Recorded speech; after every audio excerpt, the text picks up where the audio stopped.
आसान रखिए।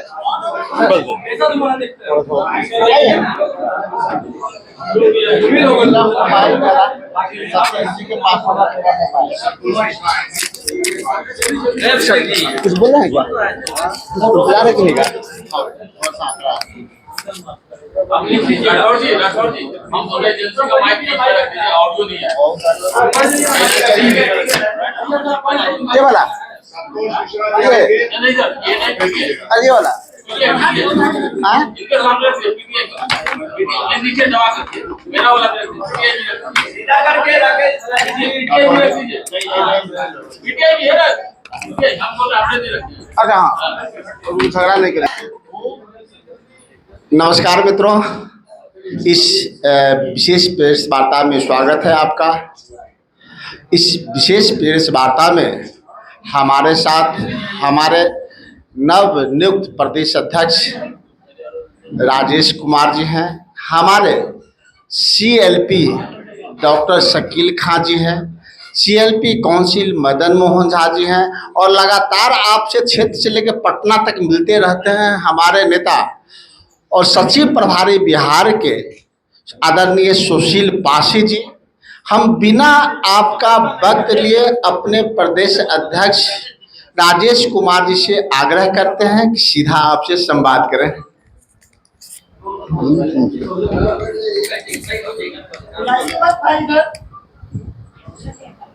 सबसे पहले मैं इस कार्यक्रम में उपस्थित प्रेस वार्ता में उपस्थित हमारे सम्मानित एआईसीसी प्रभारी आदरणीय सुशील पासी जी, इस प्रेस वार्ता में बड़े ही हमारे आदरणीय बिहार विधानमंडल दल में हमारे नेता आदरणीय शकील खां साहब, इस मंच में उपस्थित सम्मानित हमारे बड़े भाई सम्मान पूर्व प्रदेश अध्यक्ष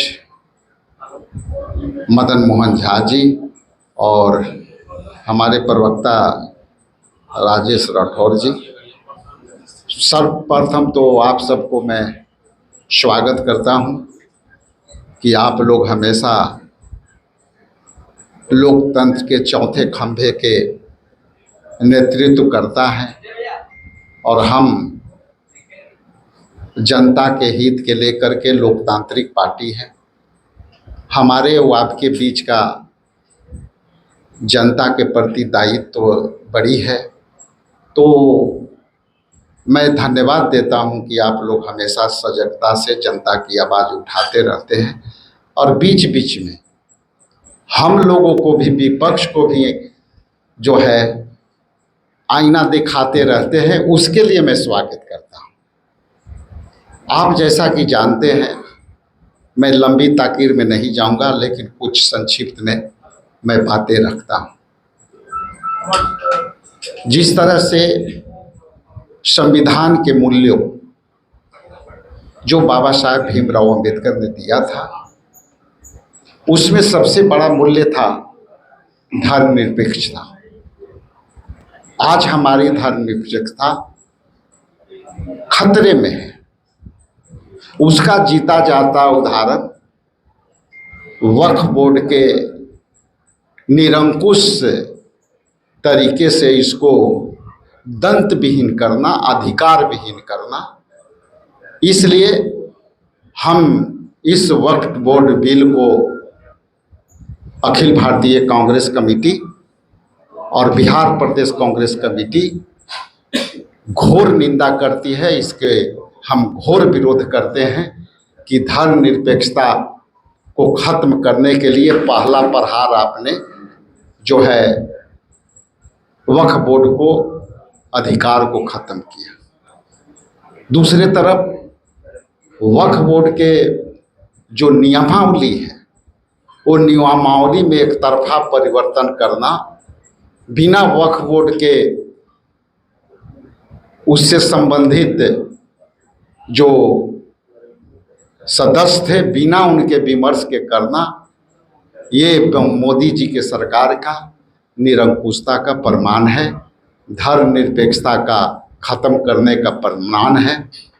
आज मैं इसी कड़ी में आपसे बात करने के लिए मैं आपको कष्ट दिया, आपने कष्ट करके आया, इसके लिए पुनः आपको धन्यवाद करते हुए आगे के वक्तव्य के लिए मैं आदरणीय डॉक्टर शकील अहमद खान जी को मैं अधिकृत करता हूँ और बहुत बहुत धन्यवाद। शुक्रिया अध्यक्ष जी। प्रेस के मित्रों, वक्फ संशोधन बिल चर्चा का विषय खामखा भारतीय जनता पार्टी और भारतीय जनता पार्टी के विचार में विश्वास करने वाले लोगों ने लाया। जब इसकी पहली चर्चा शुरू हुई तो इसके ऊपर जॉइंट पार्लियामेंट्री कमेटी का गठन हुआ। जॉइंट पार्लियामेंट्री कमेटी में कांग्रेस पार्टी के अलावा इंडिया गठबंधन के तमाम जो घटक दल हैं उनके मेंबरान भी इसमें शामिल हुए। पूरे देश का दौरा जॉइंट पार्लियामेंट्री कमेटी ने किया और जॉइंट पार्लियामेंट्री कमेटी के अंदर जिस तरह से, चूँकि जाहिर सी बात है कि उसमें मेजॉरिटी भारतीय जनता पार्टी के लोगों की थी, इसी तरह का कंपोजिशन बनाया गया था। तो जितने भी रिकमेंडेशन देश भर में जो ये इंटरव्यूज़ हुए थे, जो कमेटी गई थी और उसके जो प्रपोजल आए थे, उनको धक्का बताते हुए अपने तरीके का फिर से अमेंडमेंट लाने का प्रयास है।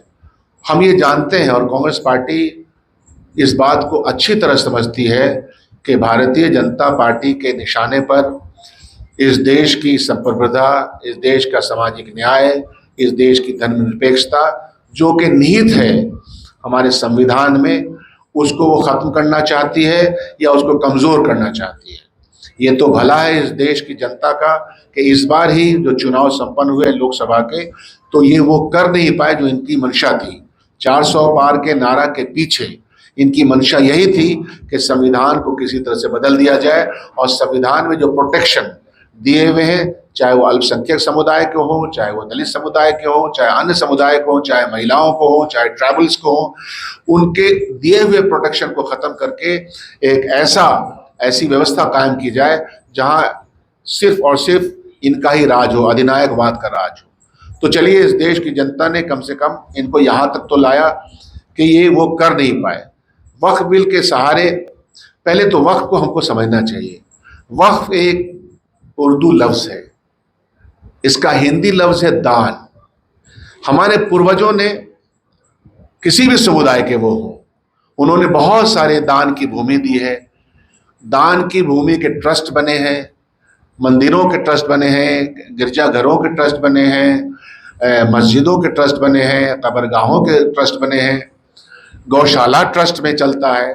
तो हमारे बड़े बड़े लोग जिनके पास औलादें भी नहीं होती हैं, जिनके पास बहुत प्रॉपर्टीज होती है, तो वक्फ में मतलब दान की भूमि दी गई है और उसमें ये कहा गया है कि इस दानकर्ता ये लिख देता है कि हमारे इस दान की भूमि से हमारे समाज के कल्याण के लिए आप काम करेंगे। और इसी तरह देखिएगा पूरे देश में, जैसा कि मैंने कहा, हर समुदाय के दान में दिए गए जो पैसे हो सकते हैं, ज़मीन हो सकती है, घर हो सकता है, बिल्डिंग हो सकता है, उसके माध्यम से समाज की देखभाल होती है।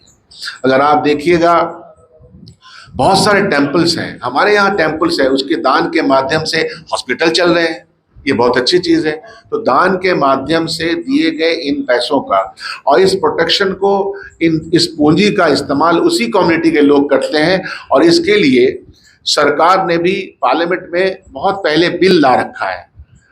तो उस बिल के माध्यम से हर राज्य अपने वक्फ की प्रॉपर्टीज़ को या अपने और समुदाय के प्रॉपर्टीज का ख्याल रखती है, उसमें लोगों को बहाल करती है। सरकार के लोग भी, जैसे बिहार वक्फ बोर्ड है, तो बिहार वक्फ बोर्ड में भी जो इसका ट्राइब्यूनल है वो सरकारी वकील के तौर पे होते हैं, या इसके ऑफिसर सरकारी ऑफिसर हो सकते हैं जो किसी भी कास्ट और समुदाय के हो सकते हैं। ये ऑलरेडी उसमें प्रावधान है, और इसको सुचारू रूप से चलाने के लिए कोई भी राज्य की सरकार उसको देखती रहती है। बिहार में तो वक्फ की प्रॉपर्टीज पे बहुत सारे स्कूल, इसी एनडीए गवर्नमेंट ने अनाउंस किया है, 5 स्कूल का प्रपोजल, 2 स्कूल बन चुका है जो वक्फ प्रॉपर्टी पे है। तो वक्फ वाले ये कहते हैं कि इतनी मेरी प्रॉपर्टी है, सरकार चाहे तो उसका इस्तेमाल कर सकती है, लेकिन अधिपत्य जो स्वामित्व है उनके अंडर में रहता है। और ये स्वामित्व इसलिए रहता है कि वो प्रोटेक्शन हमको कॉन्स्टिट्यूशन ऑफ इंडिया ने दिया है। कॉन्स्टिट्यूशन ऑफ इंडिया के आर्टिकल्स आफ्टर आर्टिकल्स ने हमको ये प्रोटेक्शन दे रखा है कि हर समुदाय अपने अपने प्रॉपर्टीज का, अपनी आइडेंटिटी का, अपने रिलीजन का, अपनी भाषा का, अपने क्षेत्रीय अस्मिता का ख्याल करे। इसीलिए आप देखिएगा कि देश भर में ये चाहे वो ट्राइबल बेल्ट हो, चाहे वो कोई और क्षेत्र हो, तो भाषा को लेकर के हो, हर चीज के लिए प्रोटेक्शन हमको, हमारा संविधान इतना पावरफुल है। और धर्मनिरपेक्षता शब्द उसके साथ ही जुड़ा हुआ है कि ये हर समुदाय के लोगों को प्रोटेक्शन देता है। आज भारतीय जनता पार्टी और ये एनडीए गठबंधन इस प्रोटेक्शन को इन किन प्रकार खत्म करना चाहती है। तो जैसा कि मैंने कहा कि जीपीसी बनी, ज्वाइंट पार्लियामेंट्री कमेटी में तमाम सदस्य थे, और कांग्रेस पार्टी ने, ये बात बहुत जरूरी है उन लोगों के लिए जो ऐसा समझते हैं कि कांग्रेस पार्टी कुछ नहीं करती है। कुछ लोग आरोप भी लगाते हैं, उनका आरोप सर आंखों पर, लेकिन सच्चाई ये है कि कांग्रेस पार्टी पार्लियामेंट के अंदर, कांग्रेस पार्टी विधानसभा के अंदर, तमाम हिंदुस्तान की विधानसभाओं के अंदर, पार्लियामेंट के अंदर और बाहर इस बिल के खिलाफ प्रोटेस्ट करती रही है, और वो न्याय संबद्ध बात करती रही अपने तमाम सहयोगी दलों के साथ। तो एक तो बहुत ही क्लैरिटी है कि वक्फ बिल के ऊपर कांग्रेस पार्टी बहुत ही क्लैरिटी से है। और ये वक्फ बिल को आप ये नहीं देखें, क्योंकि भारतीय जनता पार्टी के चश्मे में 2 ही नजरिया है, हिंदू और मुसलमान, संविधान में, और कांग्रेस पार्टी के नजरिए में हिंदुस्तान के बहुलतावादी इस देश में बहुल जो मेजॉरिटी कम्युनिटी है उसके सामने भी यही भाईचारा है, यही प्रोटेक्शन की इज्जत है। भारतीय जनता पार्टी इस दिए हुए प्रोटेक्शन की और इज्जत की धज्जियां उड़ाना चाहती है, जो हमको इस विश्वास है कि यह देश और देश की जनता उसकी धज्जी उड़ाते हुए नहीं देखेगी। आपने देखा होगा कि हमारे यहाँ पर्व त्योहार, आपसे मिलन जुलन के बहुत सारे प्रतिष्ठान होते रहते हैं, हम सब लोग बहुत ही प्यार और प्रेम से इसमें शामिल होते रहते हैं।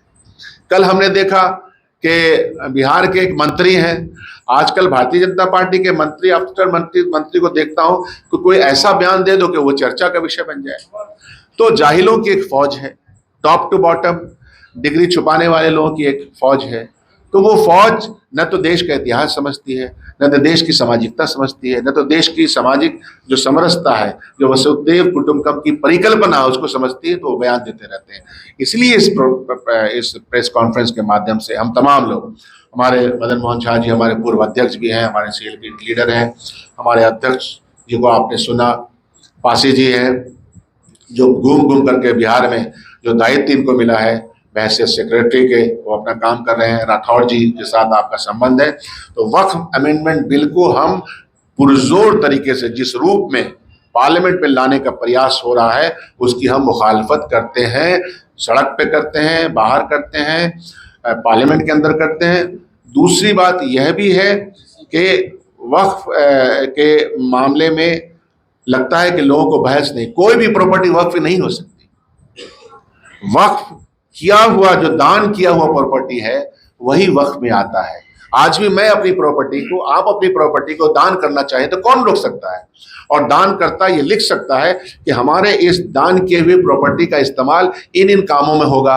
ये न्याय संबद्ध भी है और हमको कॉन्स्टिट्यूशन इसका राइट्स देती है।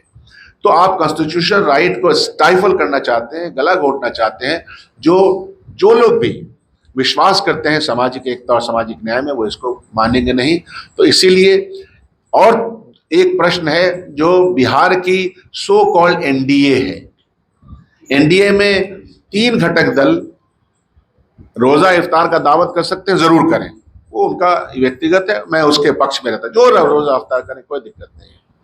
लेकिन कहना ये है कि आप वक्फ बिल के ऊपर आपकी क्लैरिटी क्या है?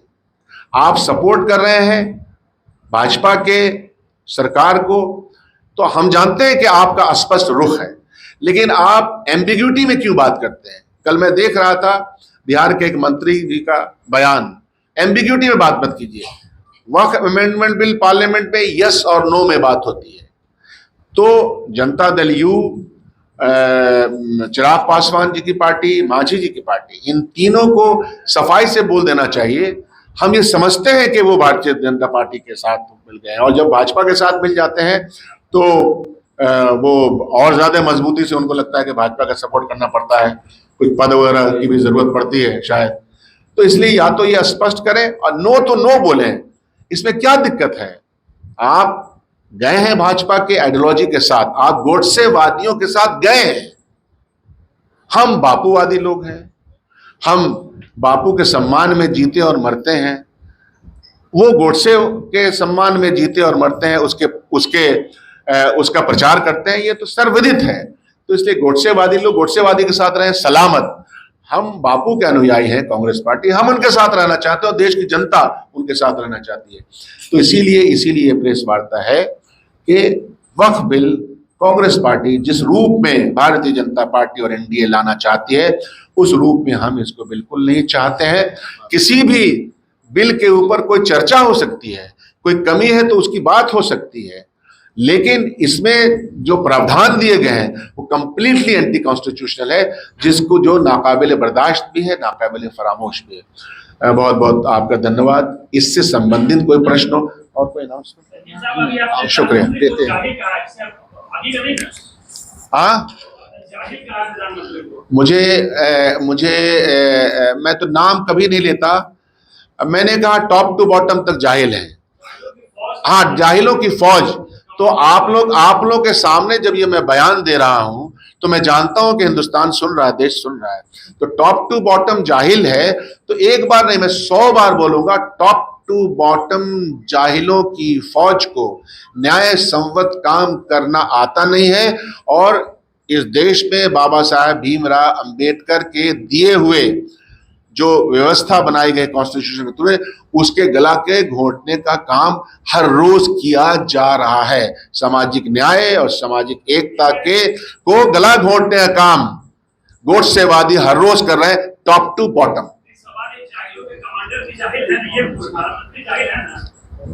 अब क्या है कि पढ़े लिखे लोगों के लिए, आप तो पढ़े लिखे विद्वान हैं, पढ़े लिखे लोगों के लिए इशारा काफी। हाँ एकदम, मैंने अपनी बात रखी, टॉप टू बॉटम। अब आप तो पढ़े लिखे आदमी हैं तो हमको कोई नाम लेना, हमारे सब नेता ने बता दिया है डिग्रियों के बारे में, वो सब की चिंता नहीं है। सवाल ये है कि टॉप टू बॉटम जाहिलों की फौज ये जानती नहीं कि देश और देश का वसुधैव कुटुंबकम की परिभाषा, परिकल्पना क्या है जो हमारे बुजुर्गों ने हमको दिया है और बाबा साहब अम्बेडकर ने जो जिस तरह का हमको संविधान दिया है, उसके बारे में टॉप टू बॉटम जाहिल है।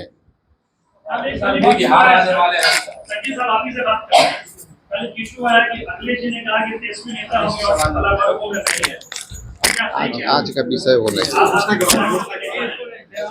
एक घोषणा भी है, उसको कर दें। कांग्रेस पार्टी आज एक बहुत ही महत्वपूर्ण घोषणा करने जा रही है, जो अध्यक्ष जी बताएंगे। कांग्रेस पार्टी जन जन में तो है ही, घर घर में तो है ही, लेकिन कांग्रेस पार्टी का बोलबाला, कांग्रेस पार्टी सभी जगह दिखे है, लेकिन दिखे इस कार्यक्रम, बड़े कार्यक्रम का आज घोषणा माननीय प्रदेश अध्यक्ष राजेश कुमार जी अभी करेंगे, फिर आपके सारे सवालों के जवाब दिए जाएंगे।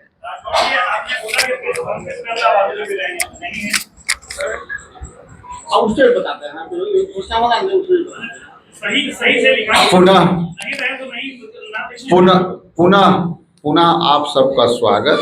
ब्रेक के बाद दूसरा स्वागत। मैं पुनः एक आपके बीच अपनी बातें रखना चाहता हूं जो ऑर्गेनाइजेशन से संबंधित है। और हम जो आगे के कार्यक्रम, कई बार आप लोगों का सवाल आते हैं कि भाई आगे कैसे कार्यक्रम करें, तो हम लोग कार्यक्रम का लगातार मॉनिटरिंग भी चल रही है। रात रात भर हम यहाँ 12-12 बजे रात तक में बैठ कर के इसका मॉनिटरिंग कर रहे हैं। तो ये जो अभी है, हम लोग एक कार्यक्रम लॉन्चिंग कर रहे हैं।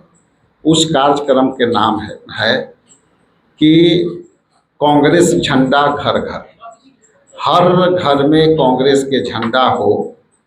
हमारे कार्यकर्ता हर घर पर झंडे लगाएंगे और पूरे गांव में जो कांग्रेस समर्थित लोग हैं उनसे संपर्क कर एक झंडा उनसे अनुरोध करेंगे अपने गांव में, जिला में, कस्बा में, ब्लॉक में, और हर घर पर झंडा हम लोग कांग्रेस के लहराने का काम, एक प्रस्ताव आया है।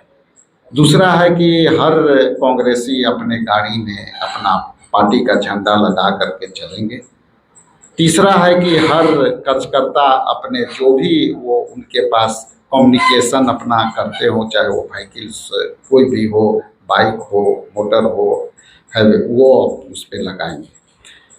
इसी पर पीछे ये मकसद हमारा है कि हम अखिल भारतीय कांग्रेस पार्टी का जो पौराणिक इतिहास है उसके साथ हमारे कार्यकर्ता झंडा देंगे। तो हमारा जो विरासत है आज़ादी से लेकर, वो आज़ादी से लेकर अब तक के विरासत के हम लोग बात करेंगे। वर्तमान में न्याय योद्धा राहुल गांधी जी जो न्याय देने के बात कर रहे हैं और उसकी शुरुआत हो चुकी है, ये सारे एजेंडे लेकर के हर घर में कांग्रेस झंडा जो है लहराने का काम करेंगे।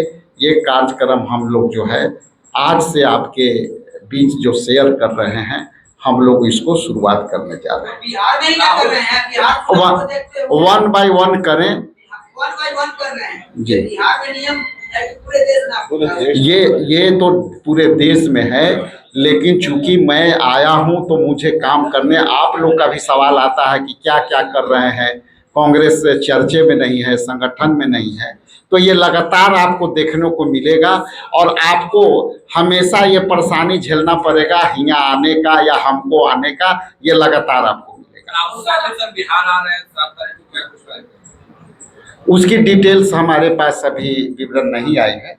यदि विवरण है तो हमारे AIC सेक्रेटरी सुशील पासी जी इस पर आपको विस्तृत जानकारी देंगे। सर आप लोग को ये झंडे, ले लीजिए, पहले ये ले लीजिए। सर आप लोग को ये झंडे और प्रतीक लगाने की बात क्यों आगे आनी पड़ी है?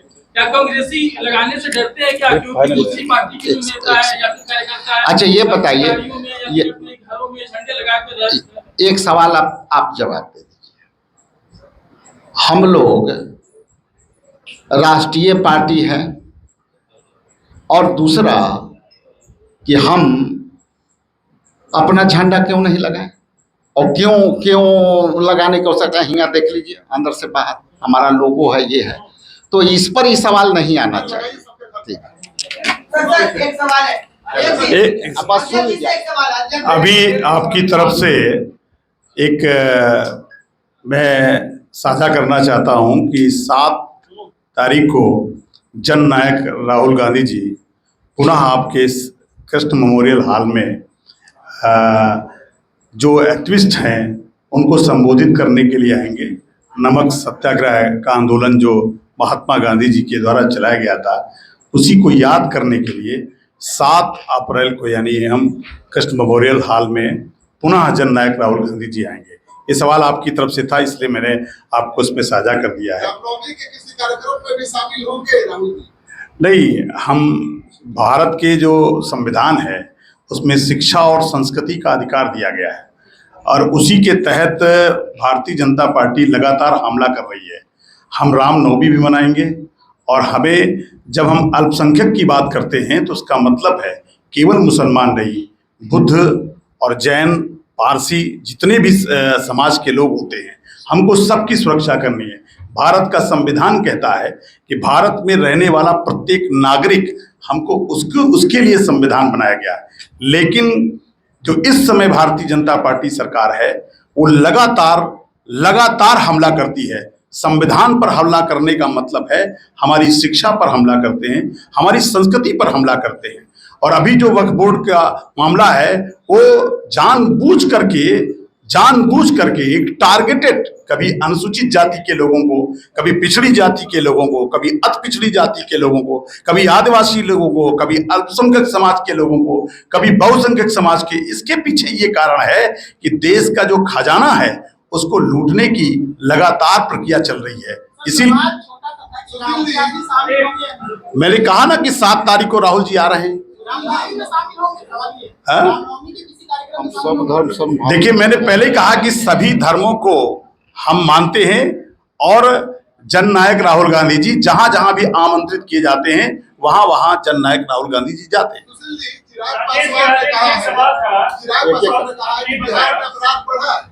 और अनुसूचित जाति जनजाति के लोग ज्यादा मारे जा रहे हैं, दलित मारे जा रहे हैं। क्योंकि भाजपा का एजेंडा ही है कि जो कमजोर लोग हैं उन पर हमला किया जाए। वो सन 1947 से पहले वाला देश चाहते हैं। उस 47 के बाद जो इस देश में हर जाति धर्म को अधिकार और सुरक्षा मिली है, उसी से वो नफरत करते हैं, उसी पर वो हमला करते हैं। तो निश्चित तौर पर इस समय जो सरकार चल रही है वो भाजपा ही सरकार चला रही है। और जो इस समय वर्तमान मुख्यमंत्री हैं उनकी जो स्वास्थ्य की जो स्थिति है वो सब बिहार के लोग जानते हैं। ये सरकार पूरी तरह से भारतीय जनता पार्टी स्वयं चला रही है और उसका एक हिडन एजेंडा है कि पूरी ताकत से बिहार का जो ताना बाना है, जो ये बहुसंस्कृति है, उस पर हमला किया जाए। और ये एक एजेंडा है। कन्हैया कुमार मंदिर जाते हैं और मंदिर से निकलते हैं तो मंदिर को दिया जाता है। बड़ी ही अच्छा सवाल है और ये सवाल मेरा भी है। आप ऐसे समझें, सदियों से डिस्क्रिमिनेशन होता आया है अनटचेबिलिटी के सवाल। पहले अनटचेबिलिटी अनुसूचित जाति जनजाति के वर्गों से होता था और आज जो है परशुराम के वंशज से भी हो रहा है। ये है भाजपा का आईना दिखाने। तो अनटचेबिलिटी तो पहले दलित से होता था, अब परशुराम के वंशज से हो रहा है। ये तो भाजपा से सवाल आपको पूछनी चाहिए। हो गया, थैंक यू, धन्यवाद। सवाल है आपसे राजेश जी, तेजस्वी की मुद्दे पर आपके पार्टी में 2% है, अगले जी बोले क्या सच्चाई क्या है? आप अगले तेजस्वी को नेता मानते हैं कि नहीं? बड़े भाई आदरणीय, बड़ी अदब से हम लोग का स्टैंड क्लियर है। इंडिया गठबंधन इंटैक्ट है और आने वाला समय में अच्छा रिजल्ट देना है। हमारा मिशन ये है। एक नया होगा 12:30 बजे यहाँ राजीव गांधी सभागार में विनोद चौधरी जी अपने सैकड़ों समर्थकों के साथ कांग्रेस पार्टी की सदस्यता लेंगे। उनका अभिनंदन समारोह है। विनम्र निवेदन है कि आप लोग उसमें भी भाग लें। बड़ी कृपा। Thank you.